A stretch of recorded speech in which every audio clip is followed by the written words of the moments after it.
कौनो चीज के लाज डर होइल ही नइखे। दोगलन के कौनो चीज के लाज नइखे। बेहाया हो गइल बा एकदम। ललीपॉप एकदम बेहाया हो गइल बा। आए शरम नइखे लागत। जिंदगी लाग जाई कुल साफे करता पोतते लिपता बहारते झरत। हमारा बाप भाई के आंख ना रह लिया के भट देना सा खपर पोस में जाना कि दुनिया में कनी के लइके नइखे सब मिलत। इहे एगो लइका रहल। साला हम का सपना देखल रहनी का सोचले रहनी आए लेकिन दूसरा के का कही। अपने जब बाप भाई दोगला रहल तो दूसरा के का कही। ऐसने घर दुआर रहनी के मिलत। दोगला बारे केकरा तोरा से मुहे केकरा के दोगला कहतनी अपन बाप भाई के कहतनी तोरा से नहीं की कह ठीक ना। कुछ भइल बा का कोनी के ये आंख रहे ऐसने में लिया के भटे के रहे हमरा के। हम ही जाना तक उन्हीं के कपड़ा पे भारी रहनी खाली भटे के कि हमारे के लिया के जा भठिया देहन स जिंदगी लाग गइल। भटे के कटवले लिपते पोतते आ बहारते झारत जिंदगी लाग जाई।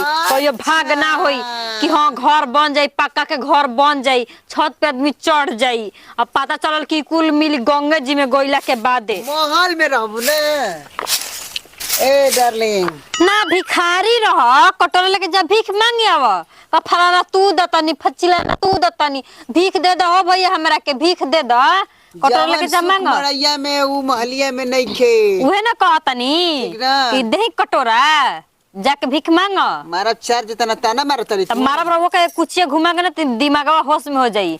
समझ गई नी ना तन एक दिन क के त देखी का करे रे फट जाई छिटा जाई। बोले किसे करत तोरे में घर नहीं के मन में तोरे ने कर अरे तू मरबो ताना मार तू हमको मरबो जसन घर को हम ना कैसन करबा हम कर कैसे करवा हाय हम ना जसन घर जसन कह सिरकुर के भौजी के कैसन घर कैसन घर हो कोई त करा कटो ना बने उनका त मैं मड़ैया बा हां उ काहे कहतली तो करो संगे संगे मर्द करवावेला संगे संगे मर्द करवा तोरे ने बहंगवा ने घुमेला ना मत करवाई त तब ठीक बनो त बेकार बा।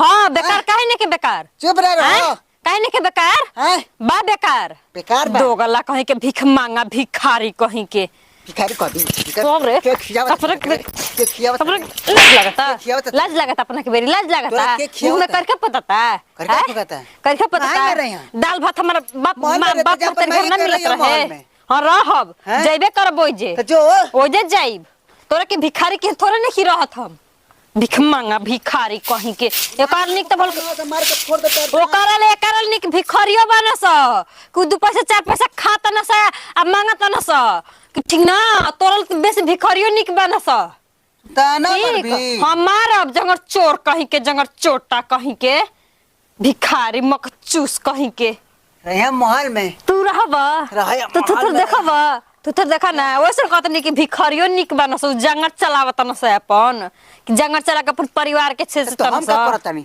भूखे मरतलू दिन रात खाली जका तो लाज नहीं के लगत। हमर बाबू के पिंथी में कितना आवा चले तो देख मर्दन के तरला तक संगे भात फेंक दे तर कि नहीं कुत्ता कहीं के दोगला भिखवारी भिख मांगा कहीं के जैसे लॉलीपॉप बाबा भिख मांगा वैसे नहीं जंगर चोर वैसे नहीं कर बाप जंगर चोर आए झूठना सही बुढ़िया कहत रहे।